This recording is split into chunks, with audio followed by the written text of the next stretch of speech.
Hello, class and professor.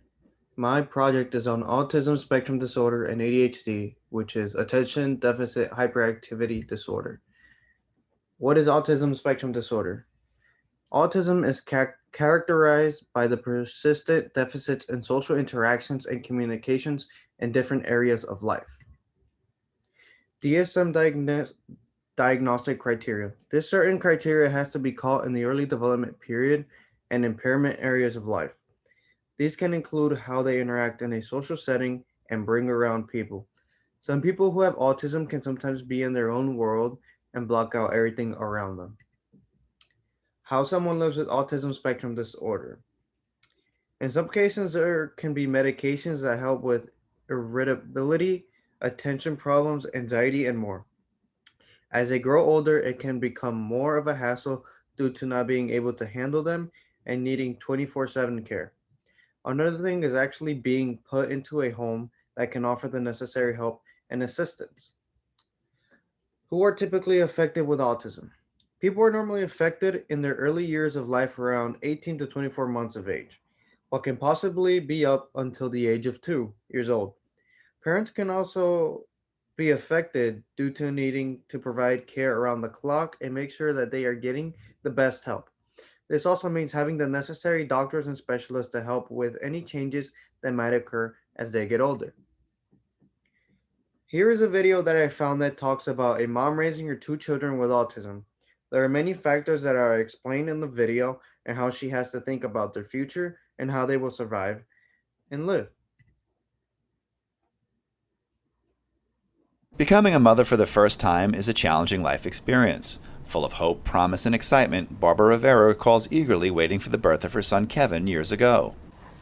I had visions of him being on a baseball team and going to college, being president one day. We all have high expectations of our children. Unfortunately, it didn't turn out that way.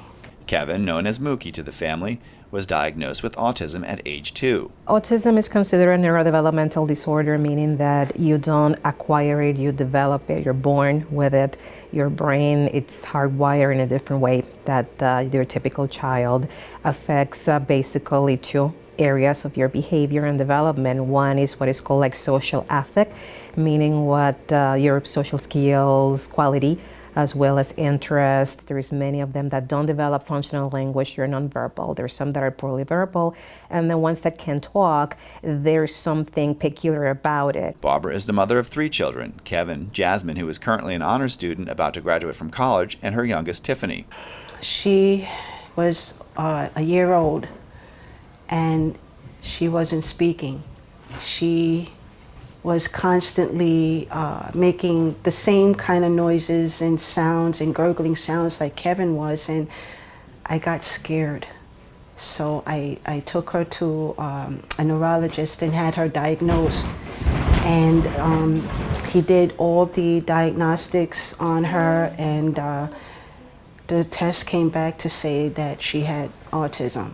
Barbara and her family care for her children at home, but there have been times where each has been placed in a residential home. They will never be able to live independently. Barbara has enlisted the help of Ruth, an aide from HeartShare, who comes several times a week.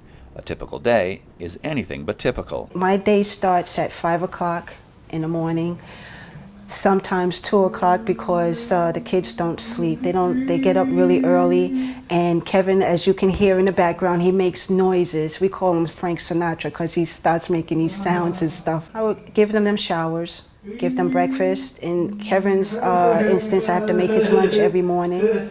I get them dressed. Sometimes Tiffany does not want to get up in the morning, so she starts screaming, knocking things over. So I have to step back a little bit, take a deep breath, try to talk her down, sing to her a little bit because music calms her down. We call her the singing diva because she loves to sing. She loves music. Make their breakfast, get them ready for school. It can be a nightmare sometimes because when I'm in this house with the both of them by myself, I get the feeling like Kevin looks at Tiffany and Tiffany looks at Kevin, and it seems like they say, let's get her, because they get into everything you can possibly think of. Tiffany knocks things over. Then she sets Kevin off, and he starts biting himself when he gets upset. Unfortunately, many of my moms are in therapy or have to take medication. There's a lot of strain as well in the family. As far as I know, the rates of divorce among the parents of autistic children, it's high. So it has to create some strength or some strains, because there may be a difference of opinions as to how to address certain issues. The father may be too stressed out as to with the situation. There's some that walk out of the home because they cannot deal with it, and then the parent is left alone, dealing with the situation.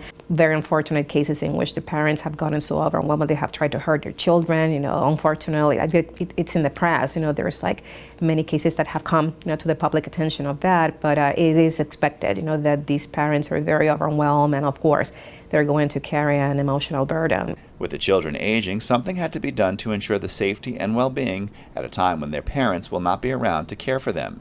Barbara knew this and has planned accordingly. I know I'm not going to always be here for them, and I already got them on lists, whether it's for residential in the near future. And I don't want to wait until the last minute. I don't want to put that burden on my daughter. And then another burden, it is you have to go through guardianship.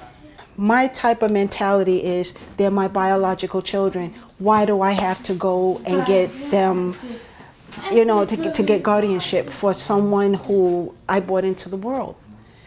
But I understand it now, because you have to make sure that their needs and their life, everything that they own, is protected. I think the ideal for an autistic person is to have both the family and the place to go, because they sometimes need a little bit distance too from their own home.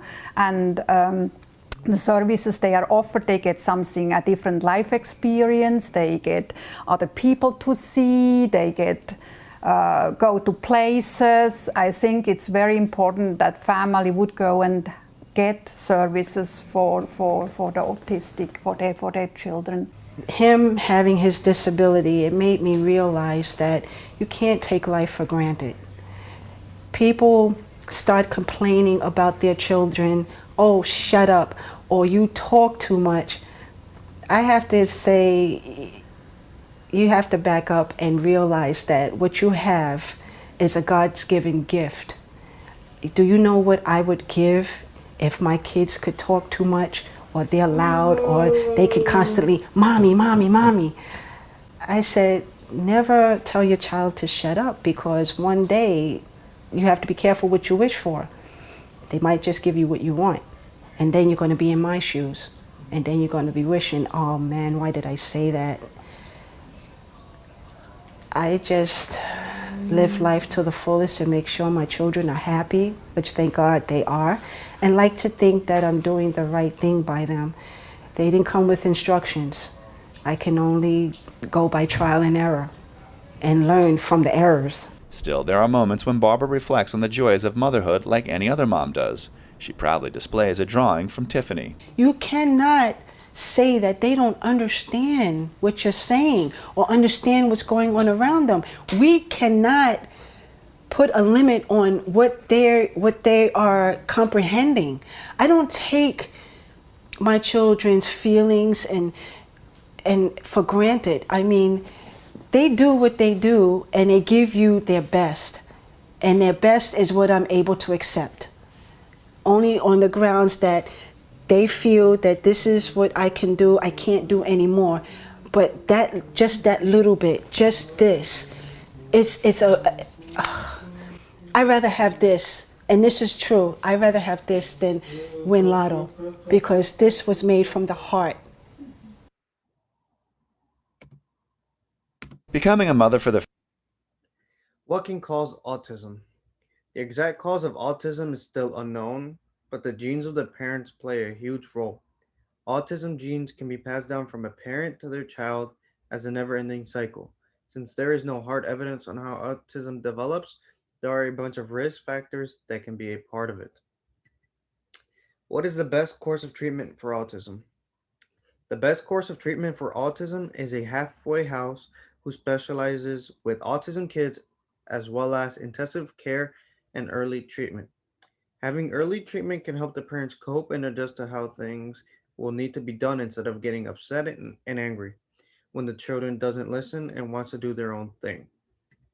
Now moving on to what is ADHD, meaning attention deficit hyperactivity disorder. ADHD is when someone loses their focus and has trouble getting it back. This can also cause them to not be able to sit still and have the need to move around. DSM diagnostic criteria for ADHD. The diagnostic criteria for ADHD must have symptoms present prior to the age of 12 years old. This can mean how they perform in certain activities, but also have a negative impact that can affect them long term as well. How does someone live with ADHD? People can live with ADHD by taking medication depending on the severity of how it affects them. The most common medication used is called a stimulant, which helps the brain's chemicals dopamine help with thinking and attention. Who are typically affected by ADHD? People who are normally affected are young children as well as adults. Boys are more likely to be affected with ADHD, which can affect their ability in school as well as at home. As you can see in the picture that I have, it says the average age of ADHD diagnosis is 7 years old. You can also see that over the past 8 years, there has been a 42% increase in ADHD diagnosis. What can cause ADHD? The exact cause of ADHD is still unknown, but some factors can include the parents, genes, drug and alcohol abuse during pregnancy, birth weight, and sustaining brain injuries. Another cause is the chemical messengers that are sent to the brain. What is the best course of treatment for ADHD? Some courses of treatment for ADHD include psychotherapy or psychosocial interventions. Another type of treatment that can be taken is behavioral therapy, which can help them know how to act or even in the basic terms of their own behavior. Medication can also be used to keep in under control depending on the doses and treating the hyper and impulsive sides of people. And these are the references that I used for this project. Thank you very much and goodbye.